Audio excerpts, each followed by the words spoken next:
What's going on, ladies and gentlemen? My name is Oliver Pagel, your Clarksville real estate agent. Thank you guys so much for tuning in. Today we have a nice one, an interesting one actually, and we're going to go over investing in land. I know a lot of people like that. A lot of people are selling land nowadays. I've gotten a few calls about land, and I would love to make a video of it, just going over kind of what I look at, and hopefully I can help you guys out in making a decision if you guys wanted to invest in land.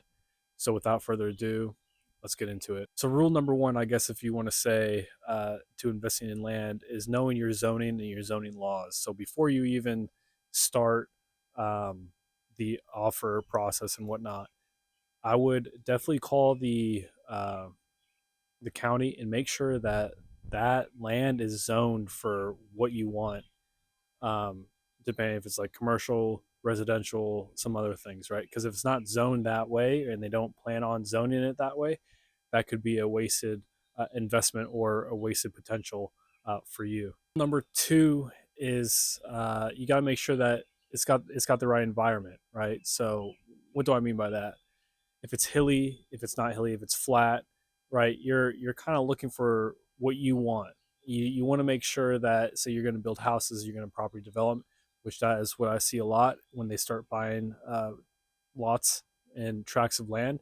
They want to kind of look for like a more of a flat instead of hilly and very rocky and different things like that. A flat area is definitely something that you would want. So you would probably want to go walk it before you put in an offer on it. That is exactly what I would do. I would not just buy something sight and seen, especially if they have drone footage. I mean, you don't know what's underneath the canopy. So that is something that I would absolutely recommend doing, is going out there yourself and checking it out. Rule number three is the accessibility and infrastructure. So I would absolutely recommend you guys, if you guys are going to buy a piece of land, make sure it's accessible from a hardball road or a dirt road or anything like that. Yes, you could put it in an easement if you'd like. However, that does get pretty expensive pretty quickly if you guys are looking for like a hardball road or something like that. If you guys are going to put in a hardball road or anything like that, that could get very, very expensive. So if I were you, I would absolutely just buy a property off of a hardball road if that is something that you want to do. If you are looking to property develop and stuff like that, you will probably have to cut in a couple things, which does cost a decent amount if you are cutting in a lot. So my recommendation is just finding stuff off of a road. It doesn't necessarily have to be a hardball road, a paved road. It could be something like a dirt road. That could absolutely be something that you guys could work with as well. And if you guys want to turn it into a paved road after you guys built everything out, that's also doable. Number four is topography and soil content. So when I say that, I'm talking about hills, cliffs, anything like that. Water is a big one. If you guys are looking for creeks and rivers and stuff like that, if it's waterfront, just make sure that it aligns with what you want to do and what you want to get out of that piece of property.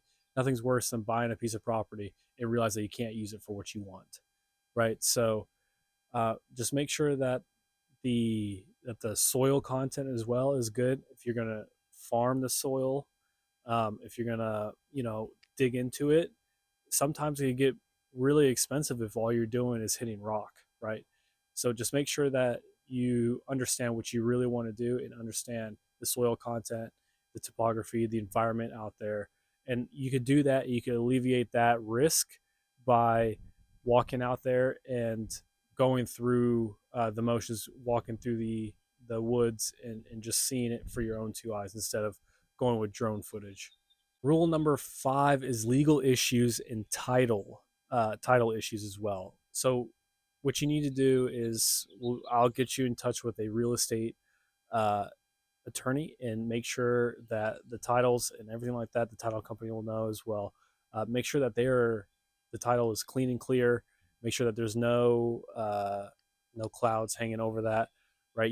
The one thing that you do not want to do is hop into a deal without knowing the title situation, because you could spend so much time and money and effort into something. If the title is bad, then uh, then you're kind of screwed. So just just consult an attorney on that or the title company, and they'll definitely help you out. And I can absolutely help you out with that as well.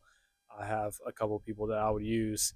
So if you guys are needing that, go ahead, reach down below. My contact information will go. All right, number 6 is the rights to the water, if you do have water on there, and mineral rights. So yes, you could sell the land, but not the rights to the minerals and the rights to the waters. There are different rights that you guys need to absolutely take a look at and be a part of, right? Um, that is a huge, huge thing. If you buy a piece of land and you don't have the rights to that property, uh, not good at all, especially if you want to say you want to log it or something along the lines of that. If you don't have those mineral rights, if you don't have the rights to that, then it could definitely put you in a bind. And that is something that the title company will help you out with as well, and make sure that you have what you need and what you're going for. So that is it, ladies and gentlemen. Those are the steps that I would take, and the stuff that I would absolutely watch out for if I'm buying a piece of land. I have been helping people buy land. That is something that I actually kind of like. I really like to do, helping investors buy land, sending them deals, and seeing what they think. So if that is something that interests you, go ahead and reach out to me. I'll leave my phone number down below, and I would absolutely love to talk to you sometime soon. So thank you guys so much for tuning in, and I'll see you guys in the next video.